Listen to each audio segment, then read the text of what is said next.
I used to wonder why do people could work for the same company, and one make twice as much money. Now, see, that used to puzzle me. Maybe they were the same age, graduated from the same school, live in the same community, work for the same company with the same products and the same services. They've got the same traffic, the same problems, and one makes $1,000 a month. The other one makes $2,000 a month. Now, that was my puzzling question.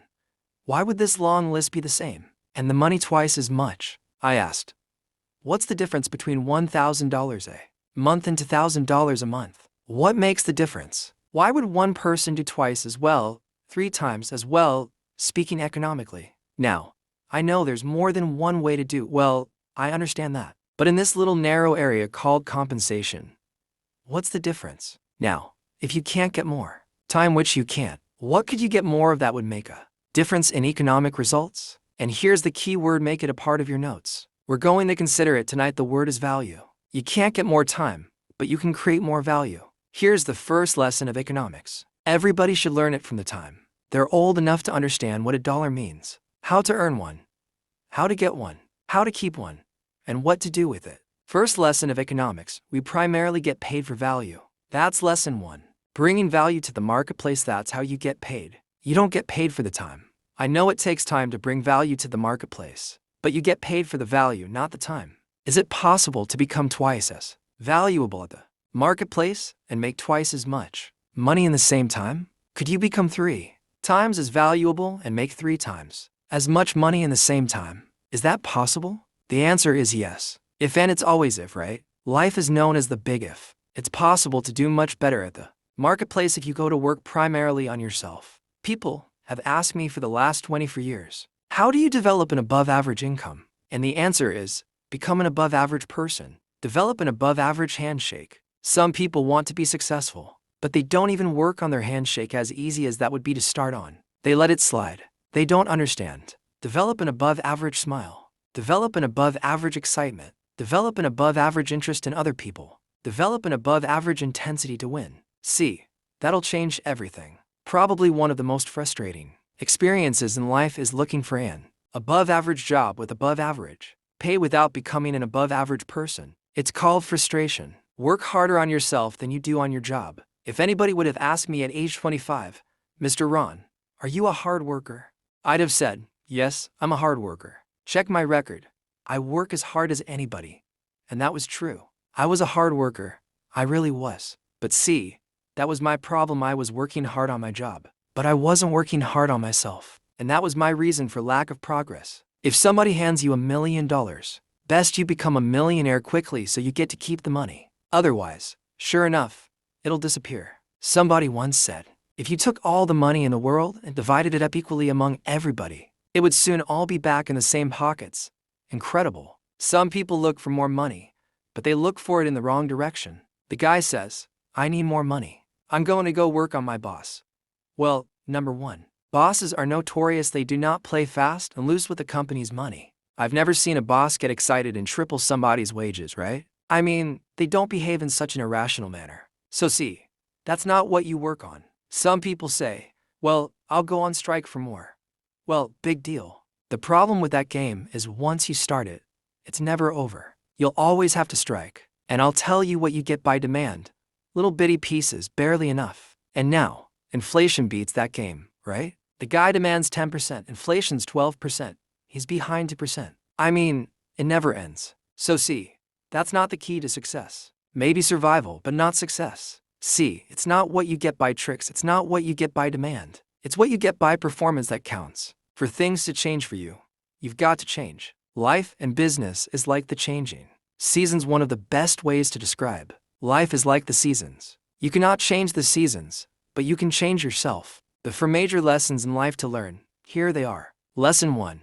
Learn how to handle the winters. That's lesson 1. They come right after falls, with regularity. Some are long, and some are short. Some are hard, and some are easy. But they keep coming. You must learn to handle the nights. They come right after days. You must learn to handle difficulty. It comes right after opportunity. You must learn to handle recessions. They always follow progressions. For the last 6,000 years of recorded history, it isn't going to change. The lesson you must learn is how to handle it. And there's all kinds of winters, right? The winter when you can't figure it out. The winter when it all goes smash. The winter when it turns belly up. The winter when it won't work. When you've run out of money and you've got a broken heart. C. Those are winter times. There's all kinds. Economic winters, social winters, personal winters when your heart is smashed in 1,000 pieces, and the nights are unusually long. Your prayers seem to go no higher than your head. It's winter time. A song of winter. But C. The disappointments come, those are normal. That's part of life. But the question is, how do you handle it? How do you handle the coming winters, the disappointments, and the downtimes? Well, you can't get rid of January by tearing it off the calendar. But here's what you can do. You can get stronger, you can get wiser, and you can get better. The winters won't change, but you can. And that's how life changes for you. Don't wish for less problems. Wish for more skills. Don't wish for less challenge. Wish for more wisdom. That's the key. So that's lesson 1. Learn how to handle the winters. Lesson 2.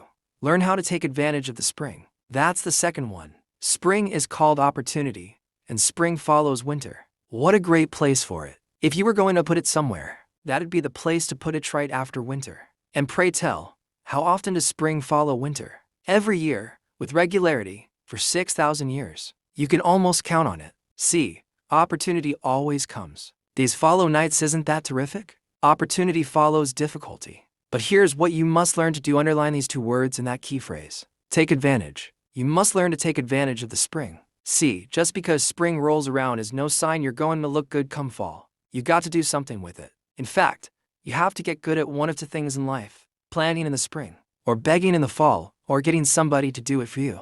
See, those are about the only alternatives. Now, here's what else you must do. Take advantage of the springs quickly. Because there's only a few. Just a handful of springs have been handed to each of us. They don't come forever. Life is fairly brief. So, you gotta read every book you can get your hands on what to do with your springs while they're here. And take advantage. They soon run out. Lesson 3. Learn how to protect your crops all summer. You gotta take care of what you start. Sure enough, as soon as you've planted your garden in the spring, the busy bugs and the noxious weeds are out to take it. They will take it. You've got to learn to prevent the intruder from taking all the good you started. It's one of the challenges. All values must be defended. Political values, social values, community values, family values, marriage values, friendship values, business values. Every garden must be tended all summer. Lesson 4. Learn how to reap in the fall without complaint. See, that's the difference in how your life works out. It's not what happens, it's what you do. So, here's one of the key questions of the evening. Starting tomorrow, what are you going to do that'll make a change in your life's direction? Good question. What are you going to do starting tomorrow that'll make a difference? Now, see, if you don't do something starting tomorrow that'll make a difference, guess what? It's going to be the same. And see, that way, you can guess what the next 5 years are going to be like. Look at the last 5 years. Because the next 5 are going to be just like the last 5 unless you. The major key, tomorrow change it all. Or change a little. Or change something. Or don't change. It's choice time. You can do whatever you want. But it's nice to know, any day you wish, you can change your whole life. What can you do starting tomorrow that'll make a difference? Good question.